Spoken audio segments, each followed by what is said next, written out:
is about my philosophy and technique of reconstruction. So mainly, I think we are focused on those chronic instability. We have heard a wonderful presentation about the acute and the subacute status. Maybe we would like to discuss a bit more on the chronic situation.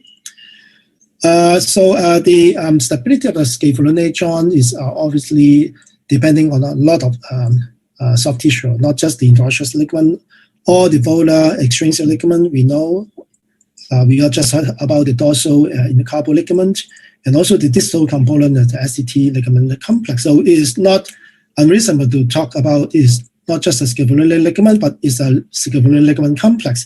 Actually, this is a kind of idea I brought through almost 20 years ago when we started to talk about this sort of idea. And then the effect of ligament section have been done many, many times. Still, we will appreciate the importance of the scapular interosseous ligament as a major stabilizer, but those secondary constraints, mainly the extrinsic ligament, are certainly, if not more important, may have almost shared equal importance. And we understand that repetitive motion will cause deteriorous effect on the carpal kinematics. So sometimes initial injury may not be seen at the first instant, but then gradually we see the deteriorous effect. And the dorsal tear will probably lead to the scapular diastasis, but palmar tear will lead to more rotational instability. And somehow we will say that we have all see the different conflicting situations. Sometimes we see the interosseous ligament is damaged, and but theoretically the extrinsic ligament is weaker. They should damage before the interosseous ligament. But often in arthroscopy we may just see the tear of the interosseous ligament. It's because they are, although they are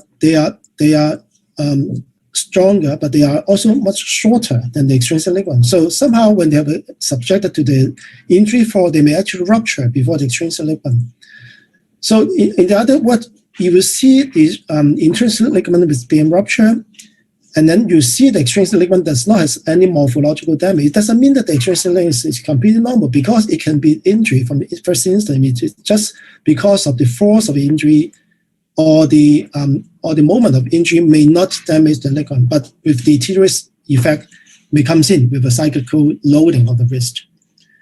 Another difficulty is about the chronicity of the scapular. When we can repair and when we cannot repair. This is always controversial. Many authors, including me, could probably be 0 to 4 weeks acute, but the subacute is a very, very diversity from 4 weeks to 2 to 3 months. But in my opinion, I think, and also in perhaps in others' opinions, anything more than 6 weeks will become very difficult to repair. And if you see a case with a chronic CT 6 weeks, one have to also consider some reconstruction method. So, but unfortunately, many scapular ligament injury cannot be diagnosed early on because of the difficulty in the diagnosis, and we all know about that. So that's why sometimes we have a very result with different type of acute repair method compared to the reconstruction method. In my time when I start encounter a problem, I think one technique as advocated by Terry Ripple is the controlled arthrofibrosis, means putting multiple KY across scapular joint to induce arthrofibrosis. That has been shown, according to his study, that if the injury is less than 3 months with a less than 3 millimeters scapular gap, there's a good result of pain relief. But if otherwise, the result of the clinical outcome may not be expected. So the timing and also the severity of the injury may actually dictate the result. I use it quite a lot in my practice, particularly for the acute stage. Like in this case, you can see acute scapular dissociation after fall from height, and I fix it about 10 days with the multiple pinning, thinking that it should be going into a good way, but it's not always predictable, because like in this case, once I remove the KYs, there's the instability recur. So that's all. Lateral healing, particularly in the case of scapular ligament injury, may not be very reliable. We may need some sort of more reliable reconstruction method. So we talk about the reconstruction options. There has been multiple techniques have been developed over the years. We can grossly divide it into anatomic reconstruction, try to reconstruct those ligaments that contribute to the stability of scapular joint, or the non-anatomic reconstructions, such as some of the capsulodesis or tenodesis, try to restrict particular fraction and the pronation deformity of the scaphoid in order to avoid prolonged long-term symptom, or some may even give up because once you have instability, it may not be possible to do soft tissue procedure. Then we go for salvage procedure like the limited carpal fusions and other type of symptomatic relief. So it's very hard to decide what to do in which patient. At one time, particularly in my time when I started to develop the method, the bone ligament bone reconstruction has been popular, at least has been considered to be a wise thought. But that has not been always the easy, because bone ligament bone reconstruction biomechanically is a rather weak construct. It's very difficult to have a good bone fixation. Here's one of the cases that have been done before trying to use this bone retinacular bones construct. It's found to be very difficult to fix the bone and also quite risky to create a trough. It's only provide uniplanar reconstruction, and you can easily infringe vascularity and end up into some complication like avascular necrosis. The healing potential of this small bone is also questionable. Of course, we are familiar with this ligament reconstruction. Against in the past a few decades have been since the 1990s, have been a couple of the different view continues to go along even to the current way, but no one has been demonstrated which is the best, because some of the problem is also the complexity of the reconstruction. Like this case, I've tried the Lynch-Shine reconstruction, but it's very difficult, and also it end up into some sort of complication. So most of the method, particularly in the past, we focus on dorsal reconstruction, thinking because the dorsal ligament is the strongest. But it may not be really true, because very often this dorsal reconstruction does not correct the diastasis, and may result in recurrent diastasis.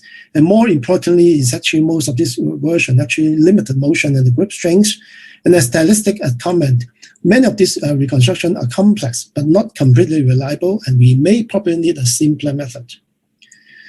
What inspired me about the rolling reconstruction is about Dick Berger, who is actually my mentor when I visited him in the Mayo Clinic in 1996.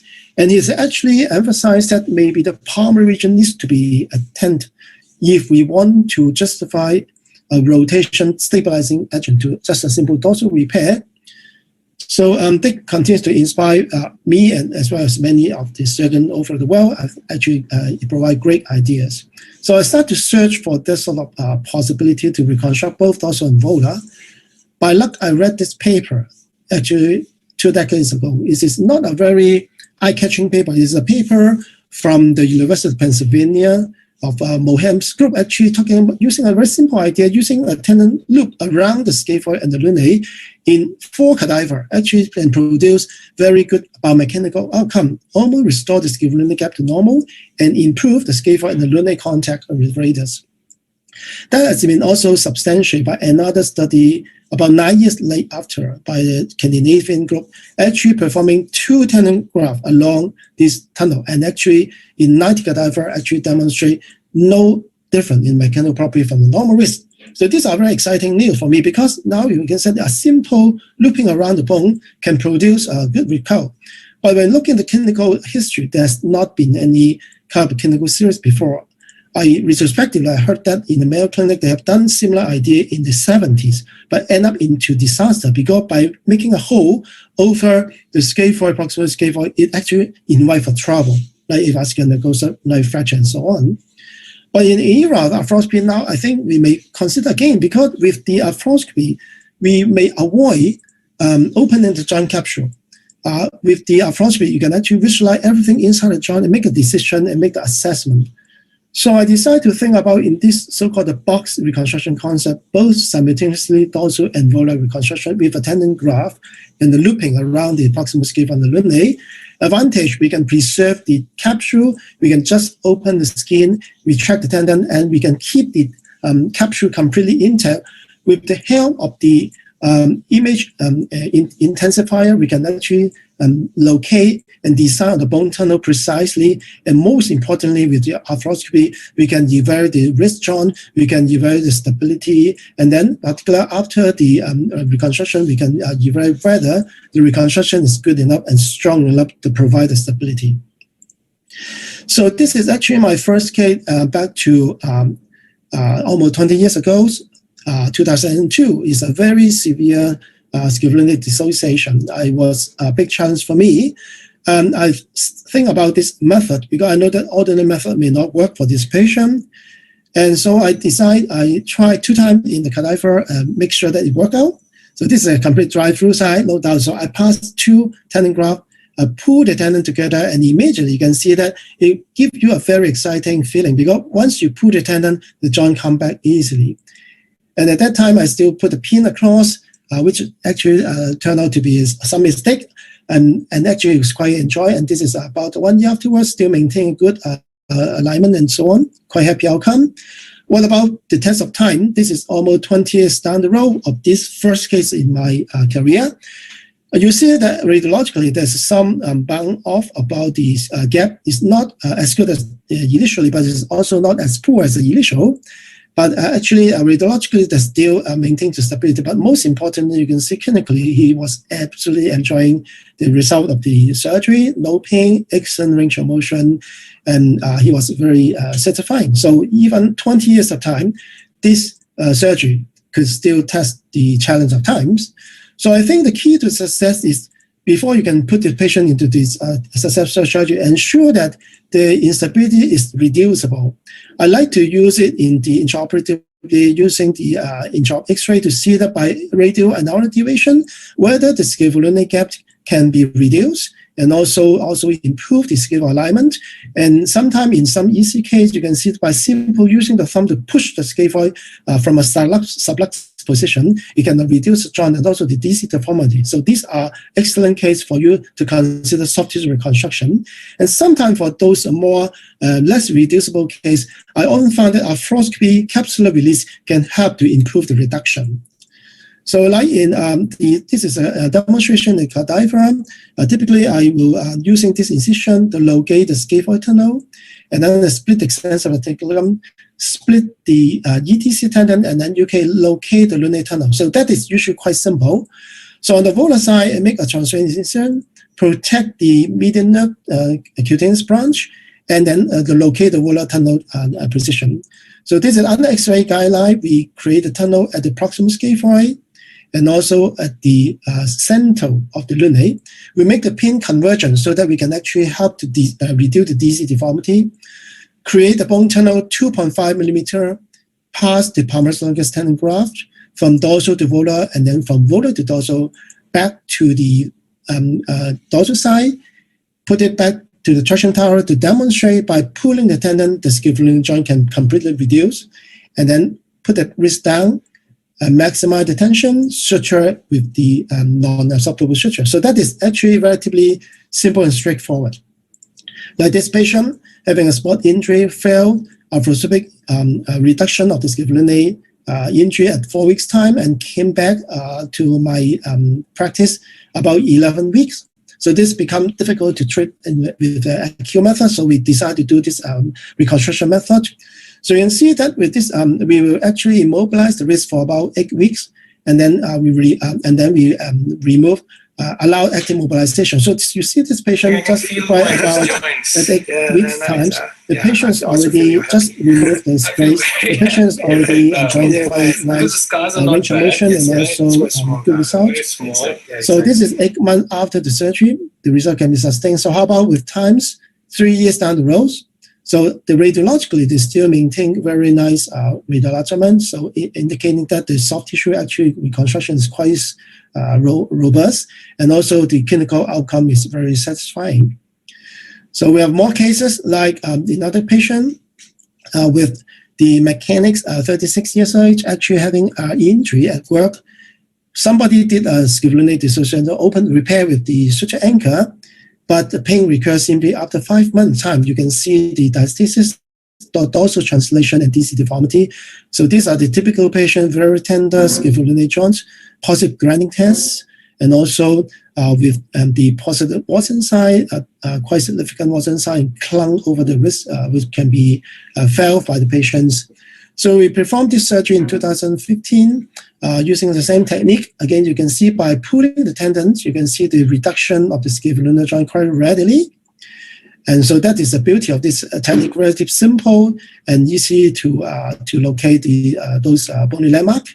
And we, in this case, we actually put the pin across the scaphocapital joint in order to protect the repair, which we may or may not do depending on the chronicity of the injury. So we remove the KY at 8 weeks time, like in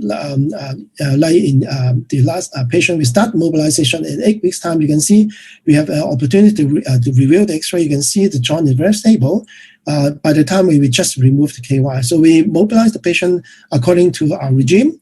So this is 4 year, 1 month down the road. Again, you can see range of motion clinical outcome is quite excellent. When you do arthroscopic surgery, you can actually preserve the soft tissue. Is really nice. MRI. We have a chance to do a rescope in this patient about 2.5 years because of minor pain. Actually, we can see that in the scapholunate junction was filled up by some fibrous tissue. There's no gap, no stepping. So I think the scapholunate reconstruction is pretty good. This is almost after 5 years. You can see alignment still maintained as compared to pre-op. There's a huge improvement in the radiological alignment.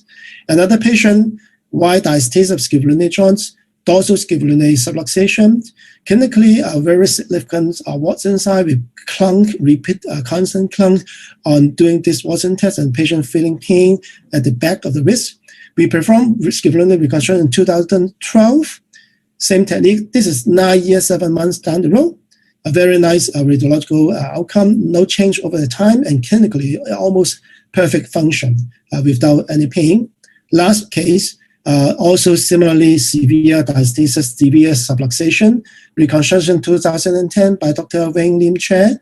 This is 7 years down the road. You can see clinical outcome excellent, and also radiological, 10 years time, no change. So this is a very robust reconstruction that we are quite happy. Nowadays, we have much more reconstruction method, particularly this very remarkable method by my good friend Fernando Corella, excellent reconstruction. But I always think that is a bit complicated. It's not easy, and sometimes it's risky. So you need to be really master your frostbite technique well. I also found Dr. Sangeet Karkar, my friend, has an idea of putting the internal brace with the screw. I think this is similar reconstruction, but with the addition of this internal brace concept. I think there will be some way to go with the improvement of my technique in the future, that maybe the internal bracing may improve the stability and also can enhance the rehabilitation. So in summary, I think this arthroscopic assist box reconstruction is very good for the stage 3 and stage 4 reconstruction where the DC deformity is reducible. But sometimes when this is not reducible, with the arthroscopy, you can actually make the joint more reducible, and that is rendered to be accessible with this surgical technique, which I still enjoy very much, and the long-term outcome is still quite good. So once again, thank you for the opportunity for me to share with all of you.